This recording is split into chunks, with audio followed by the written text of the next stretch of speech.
দেবু মাথা ঘামানোর জন্য চলে এসেছে। বাচ্চা গেল। কি কেস? সুইসাইড।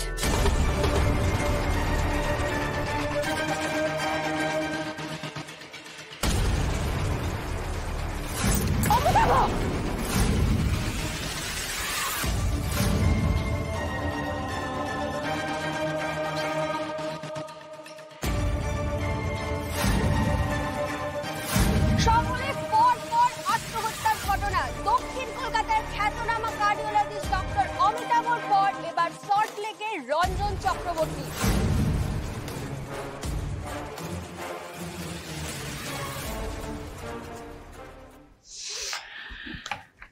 তার মানে কেসটা হচ্ছে ডিজিটাল অ্যারেস্টের। এই জানো আমাদের পাড়ায় একদম মানে এইরকমই একটা জেনুইন কেস ছিল। মানে লোকটা ভীষণ নোংরা কাজ করতো, বাট স্বীকার করতো না। অবভিয়াসলি মানে কলকাতায় কিংবা তার আশেপাশে এলাকাতেই হয়। আর অদ্ভুতভাবে এইসব ভিকটিমরা বয়স্ক, মানে 60 ঊর্ধ্ব, বিত্তশালী। এরা তো বয়স্ক লোকেদের টার্গেট করবে, কারণ বয়স্ক লোকেরা সাধারণত টেকনিক্যালি এতটা সাউন্ড নয়, আর মোবাইলের কারিগরি এত জানেন না, তাই ওদের ফাঁসাতে সুবিধা। তার উপরে লজ্জার ভয়ে সহজে ফাঁদে পা দিয়ে দেয়। একদমই স্যার। আর এদের হট টার্গেটই এই বয়স্ক মানুষরা, আর এগুলো দিন দিন বাড়ছে। কোনো রিসেন্ট কেস?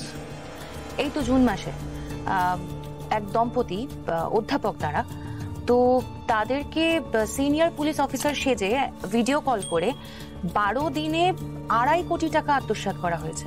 ভাবতে পারছেন? কোথাকার কেস? বৈষ্ণবঘাটা, ভাবুন। আর অধ্যাপক মানে তো যথেষ্ট উচ্চশিক্ষিত। তাহলে ভাবো। দেখুন, আমরা বুঝি জীবনে খুব কঠিন পরিস্থিতি না এলে মানুষের এরকম সিদ্ধান্ত কখনো নেয় না। আপনি চিন্তা করবেন না, আমরা আছি তো। আমাদের সবটা খুলে বলুন যে কি এমন কঠিন পরিস্থিতি এসেছিল আপনার জীবনে যে আপনি এরকম একটা সিদ্ধান্ত নিতে বাধ্য হলেন। বিশ্বাস করুন না, আমি চরিত্রহীন নই। এই বয়সে যদি এরকম একটা কলঙ্ক লাগে, আমি মানুষের কাছে মুখ দেখাবো কি করে? আপনার পেশা কি? আমি সামান্য একজন ওই কম্পিউটার সারাইয়ের ব্যবসা আছে আমার। আমার বাড়ির কাছেই একটা ওয়ার্কশপ আছে, ওখানে 3-4 জন কর্মচারী, কিন্তু এখন সেভাবে আর মানে রোজগার নেই। বাড়িতে কে কে আছে? স্ত্রী ছিলেন, কিন্তু 5 বছর আগে একটা কঠিন রোগে মারা গেছে। আর সন্তান? না, সন্তান নেই। আর স্ত্রী চলে যাওয়ার পরে আমি না বিয়ের কথা ভেবেছি, না কোনো মেয়ের সঙ্গে আমার কোনো সম্পর্ক তৈরি হয়েছে। অথচ দেখুন, সব বলছে যে আমি নাকি মেয়েদের সঙ্গে ফোনে। এখন যদি লোক জানাজানি হয়ে যায়, আমি কি করে মুখ দেখাবো? দেখুন, আপনি চিন্তা করবেন না, আমরা আছি তো। আমরা আপনাকে সাহায্য করব। পারবেন? পারবেন আমাকে এর থেকে মুক্তি দিতে? পারবো। আপনাকে শুধু আমাদের কিছু প্রশ্নের ঠিকঠাক উত্তর দিতে হবে। দেবেন? আপনাকে যারা ফোন করেছিল তারা ঠিক কবে নাগাদ ফোন করেছিল? এই গত 2 দিন আগে।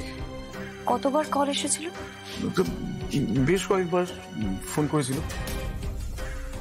আর কত টাকা চেয়েছে? প্রথমে 1 লাখ টাকা চেয়েছিল, তো আমি বললাম যে আমি দিতে পারবো না।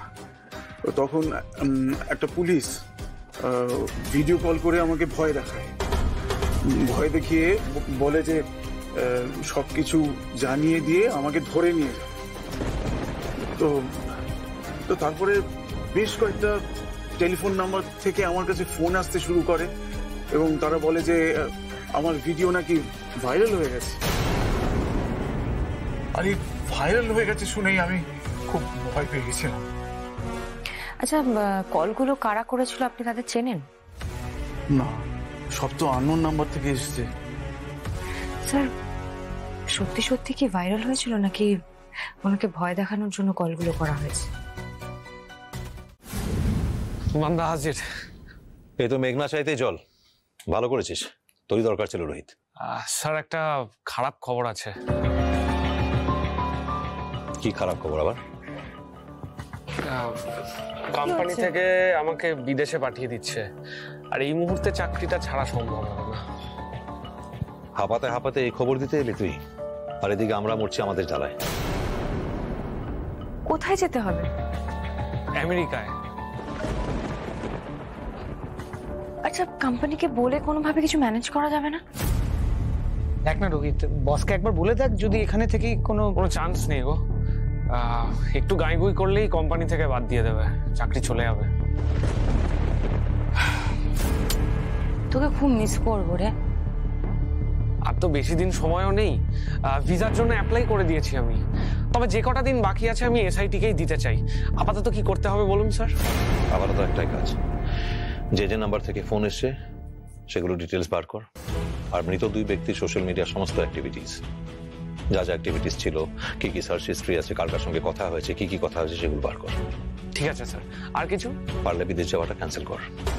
স্যার হবে না, বিদেশে না গেলে চাকরি চলে যাবে, আর চাকরি চলে গেলে রাই বলেছে রাইও ছেড়ে চলে যাবে। ওকে, আপাতত এসব বাদ দে, পরে দেখা যাবে এসব। এখন কাজে মন দে, যতক্ষণ এখানে আছিস আমাদের সঙ্গে থাক। আর সবাই মনে রেখো, যত তাড়াতাড়ি সম্ভব কেসটা আমাদের সলভ করতে হবে। আমাদের একটা দায়িত্ব আছে, আমরা কিন্তু এরকম ভাবে আমাদের সিনিয়র মানুষদের বিপদের মধ্যে ছেড়ে দিতে পারি না, তাহলে কিন্তু সন্তান হিসাবে, নাগরিক হিসাবে আমাদের ব্যর্থতা।